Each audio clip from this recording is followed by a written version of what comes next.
C'est quoi le croisement déjà? 53e, on devrait plus être loin.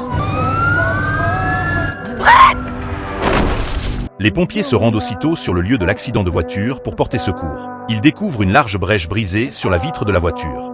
Dawson suppose d'abord qu'il s'agit d'un accident causé par des rochers tombés du tablier du pont. Soudain, un garçon pleure et révèle que sa petite sœur a disparu. Il précise aux pompiers que la fillette se trouvait à ses côtés au moment du choc automobile. Toute l'équipe se met immédiatement en quête de l'enfant. L'appelant découvre subitement le bébé au fond d'un égout.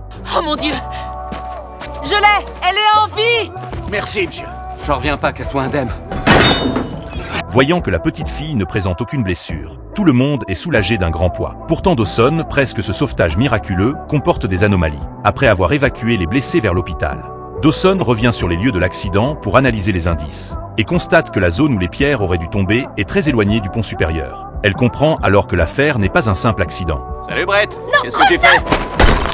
Reste pas là! Non mais t'es dingue ou quoi? Tu vois ce que je veux dire? Ah ouais, c'est clair! À l'issue de plusieurs simulations, Dawson confirme qu'il s'agit d'un acte intentionnel. Elle informe aussitôt sa hiérarchie de ses découvertes. Cependant, la police indique que toutes les caméras de surveillance du secteur sont hors service. Vous l'avez récupéré au moins? Oui, nous l'avons, mais on ne peut pas faire de recherche d'empreintes sur une matière rugueuse. Impossible de récupérer des preuves. Kelly propose d'interroger directement la personne qui a passé l'appel d'urgence. Mais les forces de l'ordre répondent que cet homme est devenu injoignable une fois les opérations de secours terminées. Le lendemain, Dawson croise par hasard l'appelant à l'hôpital. Elle s'apprête à lui poser des questions, mais l'homme prend aussitôt la fuite. Dawson prévient immédiatement la police du caractère suspect de cet individu, tandis que ses collègues précisent qu'il avait participé activement aux soins des victimes sur place. J'ai du mal à imaginer ce type blesser quelqu'un volontairement. Le docteur Charles explique qu'il pourrait s'agir du syndrome du héros pervers. La personne crée volontairement un sinistre pour assouvir ses pulsions morbides, puis se pose en sauveur afin de récolter les éloges du public.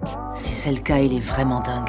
En tant que psy, ce n'est pas le mot que j'utiliserais, mais il y a un peu de ça. Dawson repasse minutieusement dans sa tête chaque geste de l'homme durant la découverte du bébé. Il l'a mise volontairement. Pour être sûr d'être le seul à pouvoir la retrouver. Il a causé l'accident, il a pris cette petite fille à l'arrière de la voiture, alors qu'elle aurait pu avoir... Et pour que son plan fonctionne, il a pas hésité à la déposer dans une bouche d'égout immonde. Je te jure, Brett, quand ils le retrouveront, faut pas qu'ils me laissent l'approcher. Les pompiers collaborent avec la police pour retourner inspecter minutieusement le pont, au moment où ils sont sur le point d'arriver sur place.